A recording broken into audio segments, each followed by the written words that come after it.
आज हम उनके साथ बात करेंगे इलेक्टोरल पॉलिटिक्स के ऊपर। उनसे बात करेंगे कि पाकिस्तान के अंदर इलेक्शन कब होंगे, पाकिस्तान के अंदर अगर इलेक्शन हो गए तो कौन जीतेगा, कौन हारेगा, और अगर एक पार्टी जीत गई तो दूसरी पार्टी उसको कैसे रिएक्ट करेगी। इमरान खान का नैरेटिव, और उसके बाद अभी रिसेंटली उन्होंने विजिट किया अफगानिस्तान, तो काबुल की सूरत हाल का जायजा भी लेंगे, पाकिस्तान और अफगानिस्तान के माबैन तिजारत का भी जायजा लेंगे। दो चीजों का भी क्रेडिट ले रही है।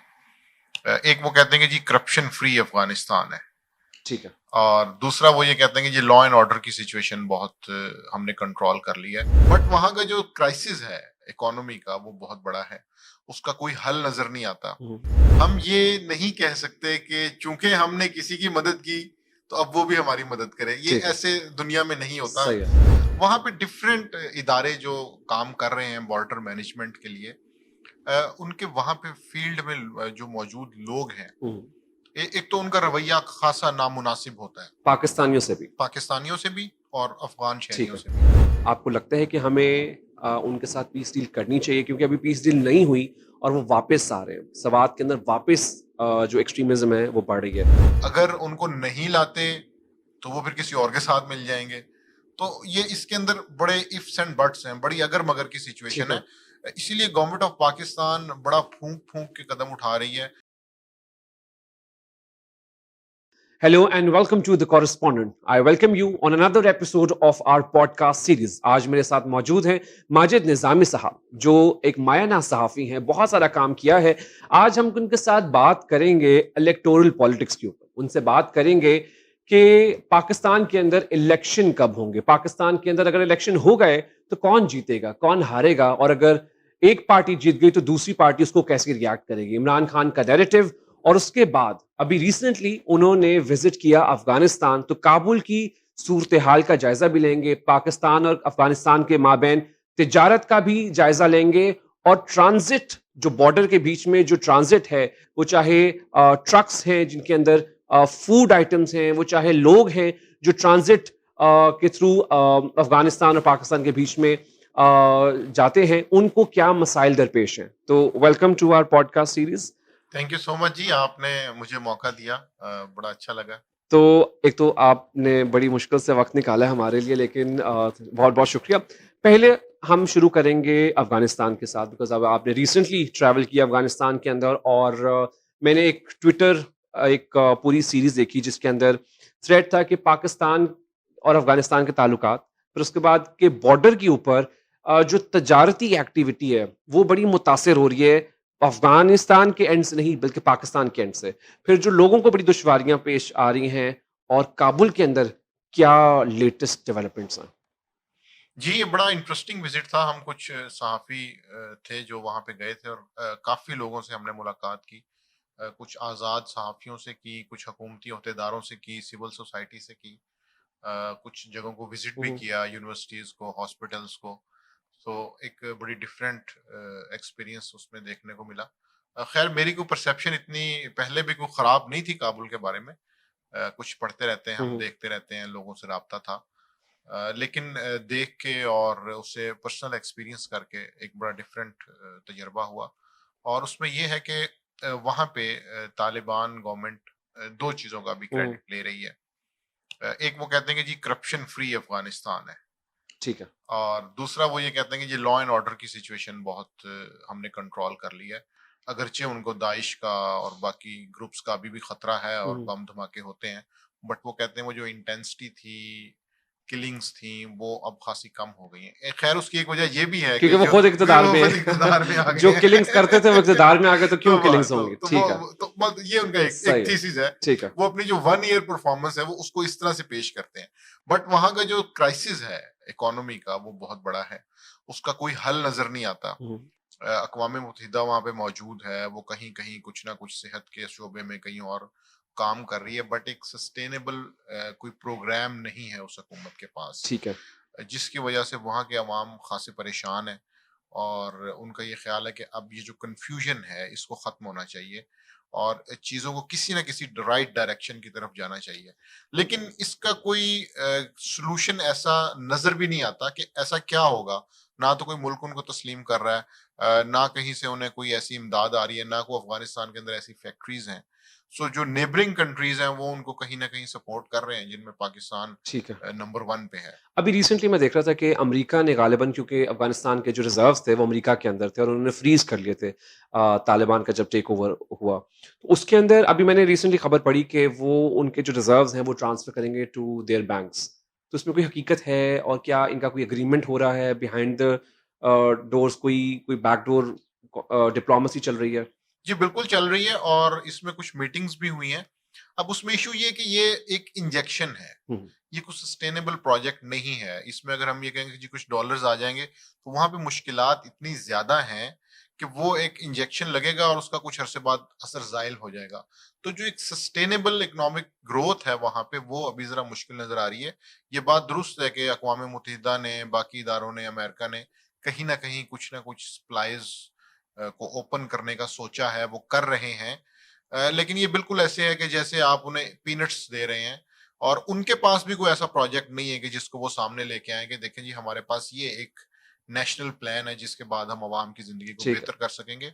सो इसलिए मुश्किलात ज्यादा नजर अब आती हैं। क्योंकि हमने और भी बात करनी थी, लेकिन अफ़गानिस्तान का चूँकि आपने ज़िक्र छेड़ लिया, तो मेरे पास बहुत सारे सवालात हैं। उनमें से एक और सवाल ये है कि अभी रिसेंटली आपने देखा होगा कि उन्होंने प्रॉमिस किया था, प्लेज किया था टू द वर्ल्ड कि हम जो इंक्लूज़न ऑफ ख़वातीन है, चाहे वो ब्यूरोक्रेसी हो, चाहे वो स्कूल हो, मेनस्ट्रीम लाइफ़ जो है, उसको हम इंश्योर करेंगे। लेकिन वहाँ ख़वातीन का एहतजाज भी देखा हमने कि उनको फिर से वही, चूँकि इस्लामिक रेवोल्यूशन वहाँ आया है, तालिबान फिर से हुकूमत के अंदर है। और अभी रिसेंटली उनकी एक फॉर्मर एमएन ऑब्वियसली लेजिस्लेटर थी, वहाँ एमएनए नहीं कहते, लेजिस्लेटर थी खातून। उन्होंने कहा कि अब मैं बोल-बोल के थक गई हूँ और अब मैं और नहीं बोलूँगी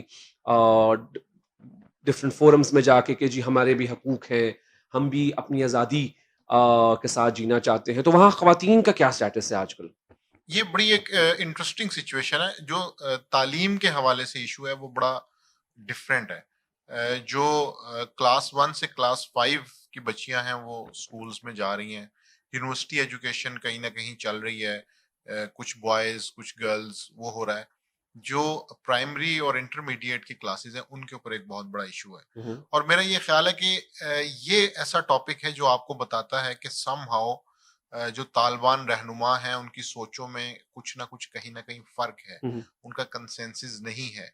क्योंकि कभी ये फैसला एक दफा होता है कि जी स्कूल खोल दिए जाएं, फिर वो फैसला वापस ले लिया जाता है।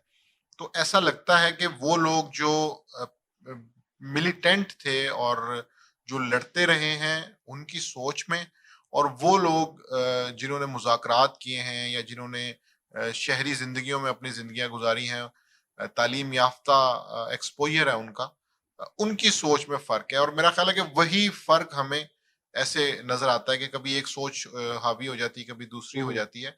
सो इसी वजह से ये इसीलिए सबसे बड़ा ऐसा टॉपिक है कि जो अभी तक 1 साल में वो हल नहीं कर पाए। ठीक है, और उनके कुछ लोग ये भी सुनने में आया कि वो नाराज भी हैं इस बात पे कि हमें अब इस मसले को हल कर देना चाहिए, बहुत टाइम हो गया है। ठीक है। लेकिन वो जो एक सख्त गिर मौकफ रखने वाले हैं वो अभी तक हुँ, हुँ। ताकतवर हैं। सो इसलिए ये ऐसा टॉपिक है कि जिसके ऊपर उन्हें दुनिया के अंदर एम्बेरसमेंट का सामना करना ठीक पड़ता है। है। और एक और चीज़ है, हमने उनकी बुनियादी मसाइल की तो बात कर ली, क्योंकि आप एक पाकिस्तानी सहाफ़ी हैं और आप पाकिस्तानी सहाफ़ी जब अफ़गानिस्तान के अंदर गए, तो उससे ये सवाल आता है कि अभी रिसेंटली आपने देखा कि हमने कोल इम्पोर्ट करने की कोशिश की है अफ़गानिस्तान से, हम कर भी रहे हैं, और उन्होंने उसके ऊपर टैक्स लगा दिया, ड्यूटी लगा दी। अब वो अफ़गान हुकूमत, जो तालिबान हुकूमत है, और पाकिस्तान हुकूमत, वो उनकी क्या फ़िलहाल बैलेंस चल रहा है? Are they at good terms और are they at bad terms? Because वहाँ से उनकी जो स्पोक्स पर्सन है, वो आए दिन ये पाकिस्तान के खिलाफ जो है उन स्टेटमेंट्स देते रहते हैं कि हमने पाकिस्तान की मदद की, they are acting as like they are the superiors, और हम जो हैं समहाउ उनसे एड माँग रहे हैं।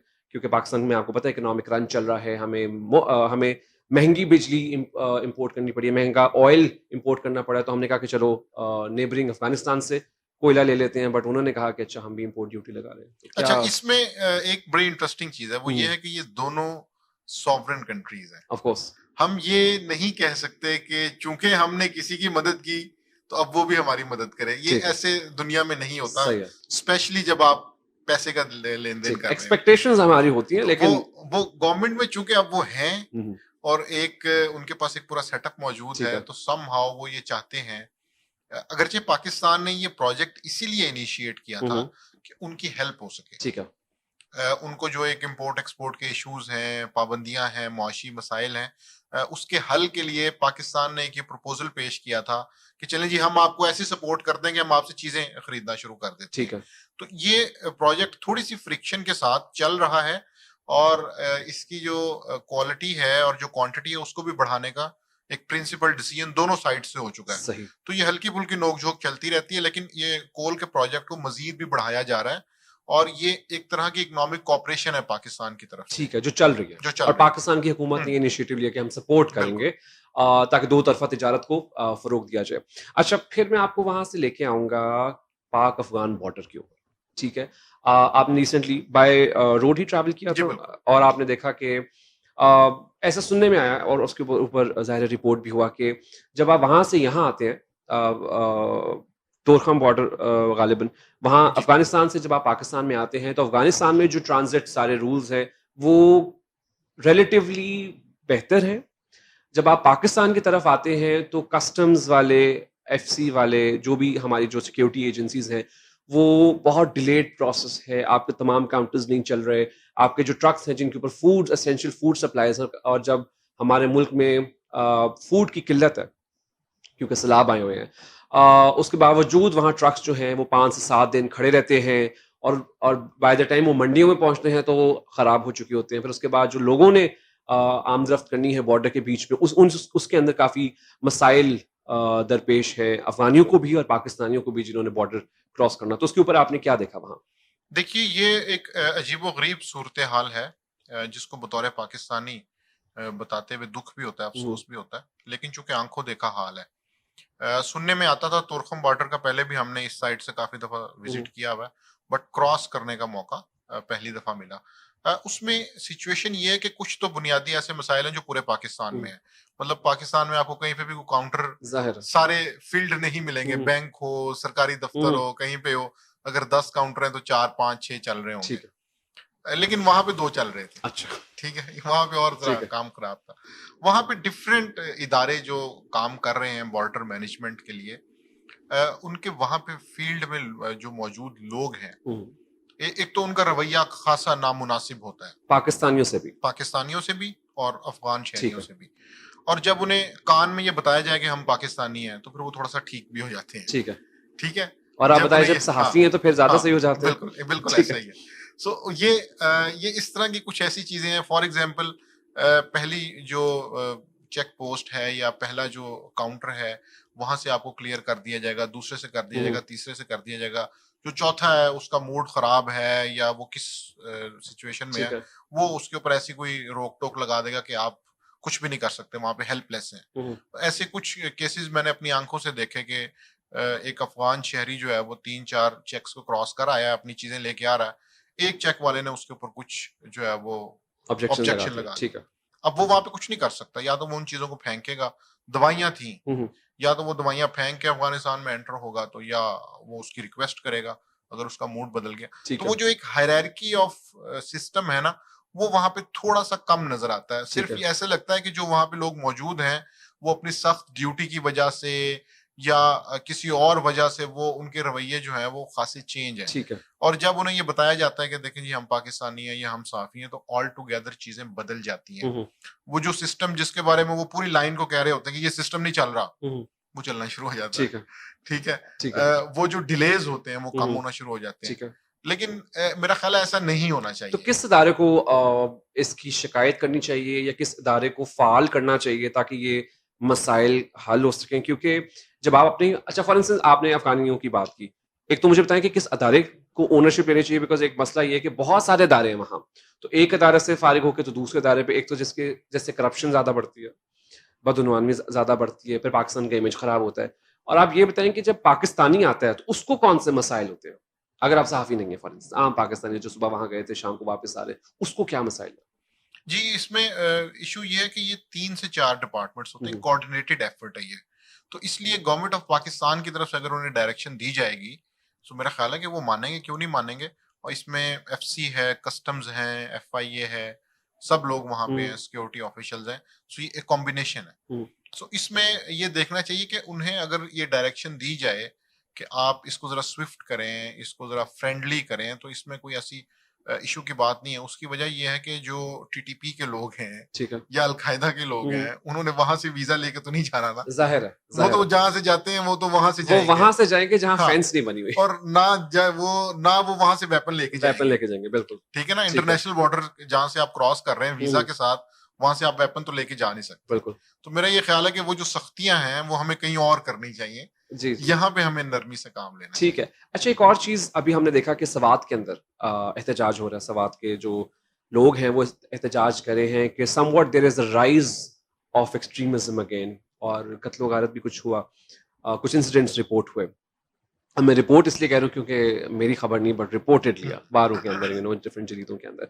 अब मसला ये है कि एक तरफ हम तालिबान के साथ हम उनकी गवर्नमेंट को सपोर्ट करें ताकि हम इकोनॉमिक ट्रांजैक्शन के अंदर आ रहे हैं, ताकि हम उनकी इकोनॉमी को सपोर्ट कर सकें। दूसरा, आपने ये कहा कि आप वहाँ गए और फिर वापस आए, तो आपने देखा कि हमें तिजारत करें लेकिन बॉर्डर मैनेजमेंट हमें ज़रा बेहतर करनी चाहिए।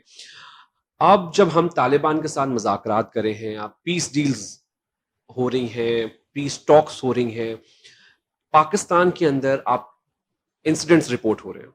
आपको लगता है कि हमें उनके साथ पीस डील करनी चाहिए क्योंकि अभी पीस डील नहीं हुई और वो वापस आ रहे हैं। सवात के अंदर वापस जो एक्सट्रीमिज्म है वो बढ़ रही है। तो उसके ऊपर क्या आपकी राय है? अच्छा, ये खासा पेचीदा मसला है। इसमें हम पहले तो उन निकात पे बात करते हैं जो इसके खिलाफ जाते हैं या जिन लोगों की राय है कि ऐसा नहीं होना चाहिए। ठीक है। वो तो बड़ी सिंपल सी बात है कि जी टेररिस्ट ग्रुप है और इसको आप जो है वो स्मैश कर दें, या उनको इस तरह से आप रिहेबिलिटेट नहीं कर सकते। उसकी वजह यह है कि वो समहाउ उनका काम ही ये है। ठीक है। अब इसमें जो दूसरा इशू है वो खासा पेचीदा है। वो ये है कि अफगान तालिबान और हुकूमत पाकिस्तान दोनों में कहीं ना कहीं ये सोच पाई जाती है कि अगर इनको केटर ना किया गया तो ये दाइश के साथ मिल सकते हैं, ठीक है। जो कि एक नया थ्रेट है जाहिर। रीजन के अंदर। तो इन मसाइल को एटलीस्ट कम करने के लिए जरूरी है कि इनको एंगेज किया जाए। ठीक है। अब कैसे एंगेज किया जाए उसके ऊपर गवर्नमेंट ऑफ पाकिस्तान भी काम कर रही है, अफगान तालिबान भी काम कर रहे हैं, और दोनों साइड्स ये चाहती हैं कि समहाउ ये मसला ऐसे हल हो कि इनकी जो टेररिस्ट एक्टिविटीज हैं वो कम हो जाएं, खत्म हो जाएं, और ये समहाउ पीसफुली कहीं ना कहीं इनको सेटल कर दिया जाए। ठीक है।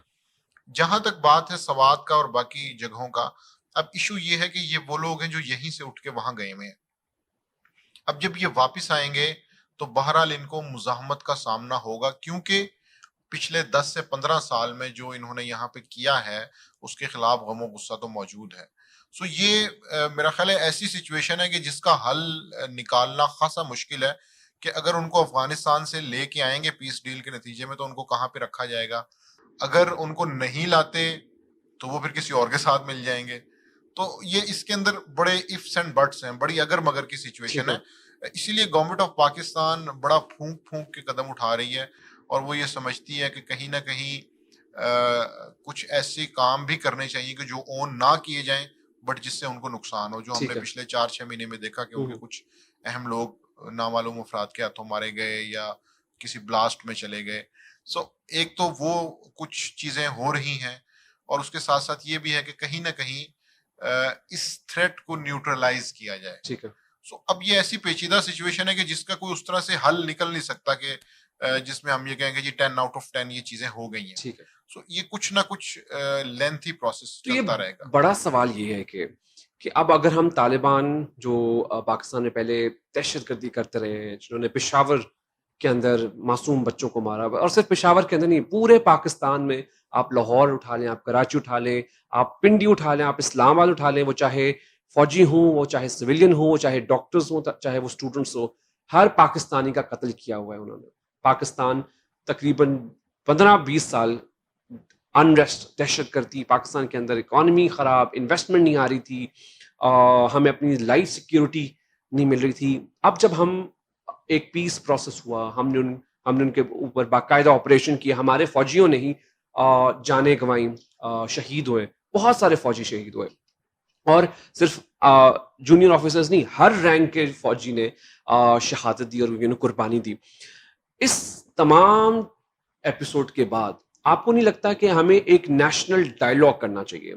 क्योंकि पाकिस्तानी, वो चाहे मैं हूं या आप हो, किसी तबके का भी इंसान हो, हर पाकिस्तानी की राय एटलीस्ट नेशनल लेवल के ऊपर कंसेंसस होना चाहिए कि हमने तालिबान को किस तरह की पीस डील देनी है, हमने उनके साथ किस तरह का डायलॉग करना है, बिकॉज हम सब ने सफर किया हुआ है और 15-20 साल हर एक पाकिस्तानी ने अपना इर्द गिर्द का कोई बेटा बेटी, माँ बाप, बहन भाई, मामू, हर कोई ना कोई रिश्तेदार जो है दहशतगर्दी के अंदर उसका कत्ल हुआ हुआ है, वो शहीद हुआ हुआ है।